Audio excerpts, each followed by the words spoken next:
반갑습니다. 이해 그리고 합격 회계관리 2급 7번째 강의 함께하고 계십니다. 저는 김철은 세무사입니다. 자, 우리요 지난 시간까지 해가지고요 그 재무 상태표의 시작 부분을 맛봤어요. 시작 부분을 맛보면서 모양이 어떻게 생겼는지 설명을 드렸죠. 제가 간단하게 설명을 드려가지고 자 재무 상태표를 그리면은요 이렇게 T자 모양에서 왼쪽에 자산 나온다고 했고요, 오른쪽에 부채와 자본이 나온다고 했습니다.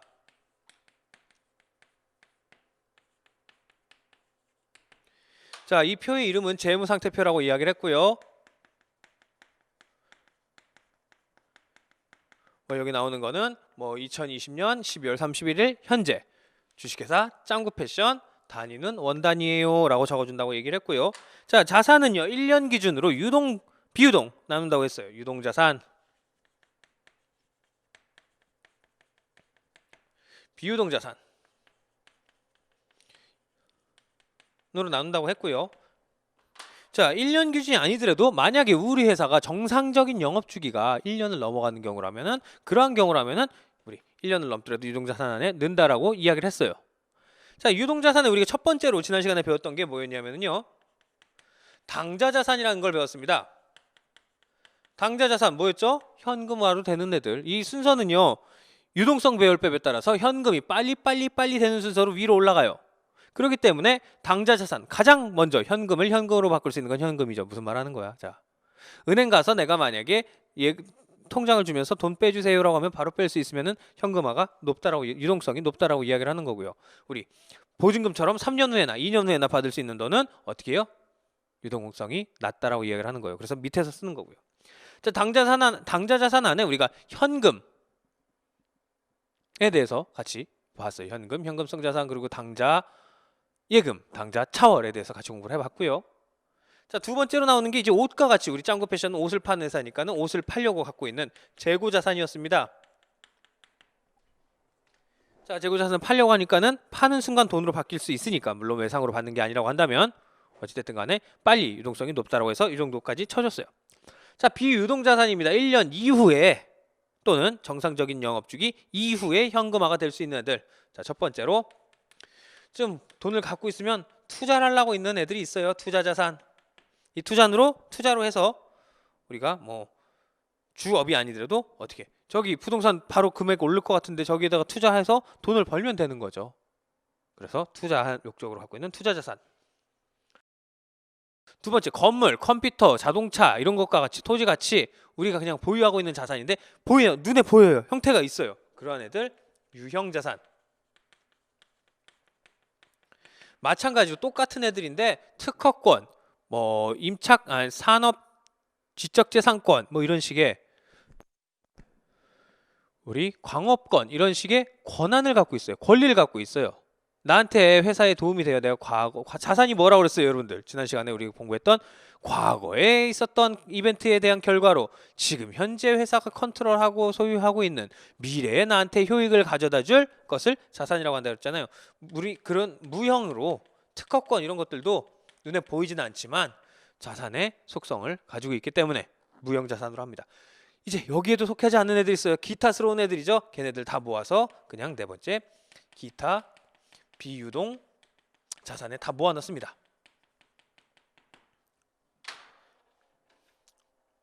자, 이번 시간에는 배울 내용은요 단기 투자 자산이에요.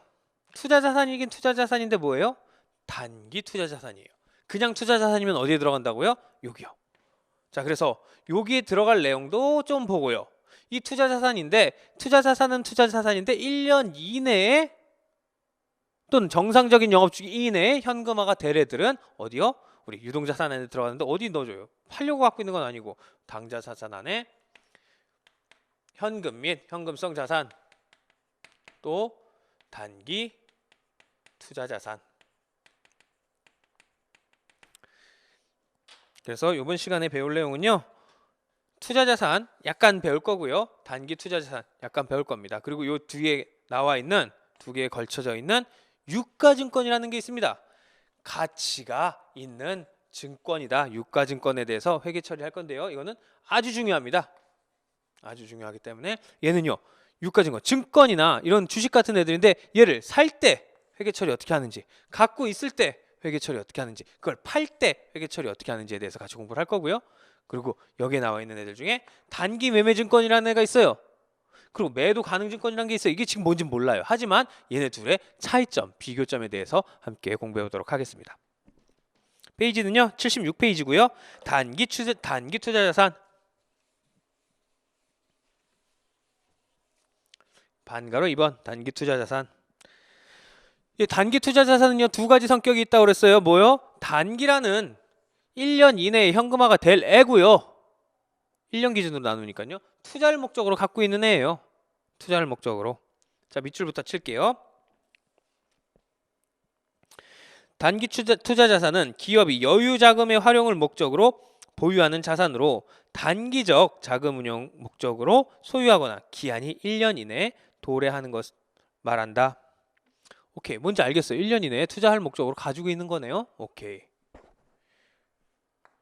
자, 그러면 어떠한 것들을 단기 투자 자산이라고 하는지 단기 투자 자산의 범위를 보도록 하겠습니다. 대표적인 애들이 나와 있어요. 그렇게 중요하진 않아요. 여러분들이 생각하는 그러한 그냥 금융 상품, 이런 애들이 대부분 단기 투자 자산입니다. 세 가지가 적혀 있죠. 기업, 단기 금융 상품, 니은, 단기 대여금, 디귿, 유가증권. 단기 금융 상품부터 보도록 하겠습니다. 단기 금융 상품. 자, 단기 금융 상품은요 우리가 생각하는 그러한 것들인데 어떤 게 있는지 볼게요. 정기 예금, 내가 돈을 넣어놨어요. 돈을 넣어놓은 다음에 돈을 다시 받으면서 이자도 함께 받는 거, 얘를 정기 예금. 정기 적금, 내가 매달 얼마씩 똑같은 금액을 낸 다음에 나중에 이자와 함께 받는 거, 정기 적금. 사용이 제한되어 있는 예금, 여러분들 이거 중요한 거 아니에요. 그냥 제가 뭔지만 설명드리는 거예요. 그냥 가볍게 듣고 넘기시면 돼요. 중요한 거 좀 이따 나옵니다. 바로 나옵니다. 좀 이따. 사용이 제한되어 있는 예금 및 양도성 예금 증서. 사용이 내가 쓸 수 없게끔 제한되어 있는 예금이 있어? 네. 지난 시간에 배웠던 당좌 자산 있죠. 당좌 예금. 내가 수표책을 받아옵니다. KB에다가 계약을 맺고서 KB에 1억을 넣어놓습니다. 그러고 나서 수표책을 받아서 너브리한테도 사용하고 여기저기 사용하고 있었어요. 그죠? 여기다가 추가로 마이너스 통장처럼 제가 돈이 1억을 다 썼을 경우에는 여기서 빼주는 게 있었습니다. 그걸 사용하기 위해서는 어느 정도 보증금을 넣어놔야 돼요. 은행에서 아무한테나 막 이렇게 마이너스 내주진 않잖아요. 얘가 마이너스 다 쓰고 도망가면 어떡해요? 그래서 보증금을 받습니다. 이 보증금은요, 내가 은행에다가 갖고 있다고 하더라도, 은행에 투자를 했다고 하더라도 내가 이 당좌예금을 해지하기 전까지는 어떻게 돼요? 찾을 수가 없어요. 이러한 애들이 사용이 제한되어 있는 예금, 이런 애들이고요. 양도성 예금 증서, CD의 밑줄, 환매채, RP의 밑줄, 중요한 건 아닙니다. 등 정형화된 금융기관 상품, 은행에서 이렇게 만들어서 파는 그냥 일반적인 상품이다. 단기적 자금 운용 목적으로 취득하거나, 자 이제 밑줄입니다. 기한이 보고기간 말로부터 1년 이내 도래하는 금융상품 중 현금성 자산에 속하지 아니하는 금융상품. 이거 왜 밑줄 쳤을까요? 어서 많이 보던 애들 비슷한 내용이 나옵니다. 다시 한번 읽어볼게요. 기한이 보고기간 말로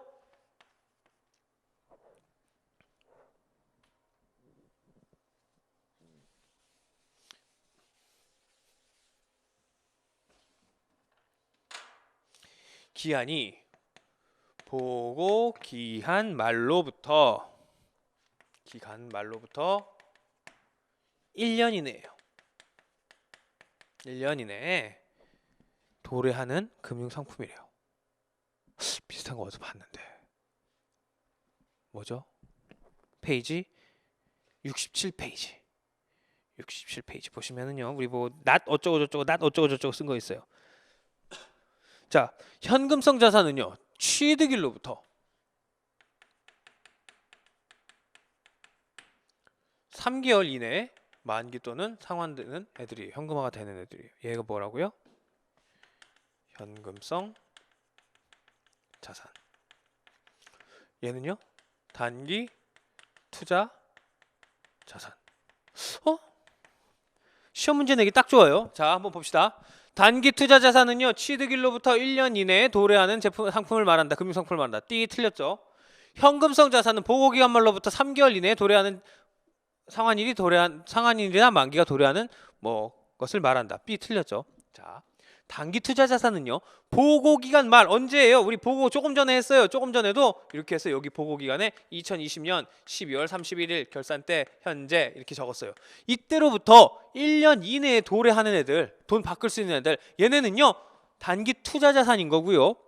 내가 샀을 때 이게 중요한 게 아니라 내가 이 무언가를 샀을 때 이때로부터 3개월 이내에 내가 현금화로 바꿀 수 있는 애들은 현금성 자산이라고 합니다. 자, 이거 헷갈려서 시험 문제 잘 냅니다. 자, 그러면 어떻게 하겠어요? 단기 투자 자산 지금 밑줄 친 부분 보고 기간 말 밑에 네모치고 not 뭐예요? 뭘 조심해야? 취득일이죠. 취득일로부터가 아니라 보고 기간 말로부터 1년 이내 네모치고 어떻게 해요? 밑에다 적어야겠죠. not 3개월이 아니에요. 1년이에요. 그러한 것들을 단기 투자 자산이라고 합니다.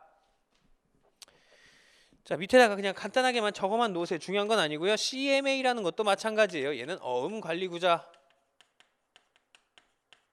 어음관리계좌, 어음관리구자. 또요. CD 지금 나왔죠? RP 지금 나왔죠? CP 기업어음. 이러한 애들이 있습니다 정도만 알아두시면 돼요. 중요한 거는 뭐다? 자, 언제로부터 언제까지 보고기간 말로부터 1년. 취득일 아니에요. 3개월 아니에요. 시험 문제 그걸로 갖고 장난칩니다. 자, 밑에 한번 예제 보도록 하겠습니다. 다음 거래를 분기하시오. 당좌 수표 55만 원을 발행하여 정기예금에 이입하였다. 자, 여러분들 어디에다가 동그라미 치느냐? 당좌 수표에 동그라미 치시고요. 정기예금에 동그라미 치세요. 당좌 수표. 자, 내용 집중합시다. 자, 어떤 상황이 발생한 거예요? 내가 KB랑 계약을 맺어서 수표를 끊을 수 있는데 그 수표를 55만 원을 끊어가지고 은행에다가 냈어요. 은행에다 내서 그걸 내 통장에 넣어주세요라고 했어요. 자, 상상을 해봅시다. 자, 우리 회사에서 내가 당좌 수표를 끊어가지고 저쪽 은행에 줬어요. 그러면은 내가 갖고 있던 당좌 예금에서 돈이 빠져나갈 거 아니에요. 자, 빠져나가니까 기분 나쁘니까 대변에다가 뭘 적어줘요? 네, 어디에서 빠져나가요? 당좌 예금에서, 당좌 수표 연결돼 있는 당좌 예금에서 55만 원이 빠져나가겠죠? 대신에 나가면서 기분 나빠서 나가면서 들어오는 게 또 있죠. 우리 회사 안에 들어오는 거. 내 손에 뭐가 또 들려 있어요? 정신 차려 보니까 내 손에 통장이 하나 들려 있네요. 정기예금 통장 55만 원이 들어가 있는 통장이 들어가 있어요. 이거 뭐예요? 내 거죠. 아, 이런 말 이제 그만해야 되는데. 자, 자산이죠. 나의 자산이니까 왼쪽 자비부 자세 왼쪽 이쪽에다가 정기예금 55만 원이라고 적어줍니다. 이해되시죠? 정기예금 55만 원. 자, 2번 정기예금의 만기가 도래됐어요. 나는 정기예금 1년이면 1년 뭐 얼마 동안 이렇게 넣어놓은 다음에 나중에 이자랑 같이 받기로 했어요. 근데 만기가 이제 됐네요. 이자랑 같이 받아야겠네요. 55만 원이랑. 정기예금 이자 5천 원과 함께 5천 원을 받고요. 보통예금에 예입했대요. 자, 동그라미 어디다 치냐면요. 자, 정기예금에다 동그라미 쳐주시고요. 이자에다 동그라미 쳐주시고요. 보통예금에 동그라미 쳐주세요. 이번엔 새 친구가 나옵니다. 자, 55만 원을 내가 어떻게 해서 넣었어요. 수표를 해가지고 55만 원짜리 통장 정기예금에 넣었다가 그게 만기가 돼서 이자 5천 원과 함께 55만 원을 받아서 그걸 보통예금 통장에 넣습니다. 뭐 이렇게 통장들이 많아요. 예금들이 많아요. 그렇죠? 어찌됐든 간에 나는 이제 갖고 있던 내 손에 들려있던 정기예금 55만 원을 도로 돌려줬어요. 왜? 돈 55만 원 받으려면 그 줘야 되잖아요. 자, 55만 원을 줬으니까 이 정기예금 55만 원 없어지겠죠. 일로 갖고 와서 없어집니다. 자, 문을 열고 나가서 내 자산이 문을 열고 나가서 대변에다가 55만 원 적었어요. 자, 그 돈 어디다 넣었어요? 내가 현금으로 받은 게 아니라 보통예금으로 통장에 받았네요. 보통예금 55만 원. 자, 나 55만 원만 받으면 안 되죠? 나 55만 원만 받으면 안 되죠? 또 뭘 받아야 돼요? 이자. 내 거 이자 5천 원. 이자 5천 원. 이자 5천 원 뭐예요? 보니까는 나의 이자에 대해서 돈을 번 거네요. 이자 수익이네요. 자, 자비부자스. 자비는 저쪽, 부자스는 이쪽. 자, 부자수에 들어가네요. 이자. 돈 벌었어요. 수익. 얼마요? 5천 원. 자, 이 5천 원 현금으로 받았어요? 아니죠? 마찬가지로 얘도 보통예금 통장에다가 넣어뒀죠. 보통예금 5,000원 이렇게 적어주시면 되겠죠. 어렵지 않습니다. 니은 단기대여금. 단기대여금은 잠깐 1년 이내에 돈을 받을 목적으로 돈을 빌려준 거예요. 어렵지 않습니다. 자, 한번 읽어만 볼게요. 금전대차 계약에 따른 자금의 대여 거래로 발생한 회수기간이 1년 내에 도래하는 채권. 돈 빌려준 거죠. 1년 넘어가면 어떻게 돼요? 1년 넘어가면 이름이 1년 넘어가면 장기 대여금이 되겠죠. 1년 이내에 내가 돈을 받을 거니까 단기 대여금. 1년 이후면 장기 대여금.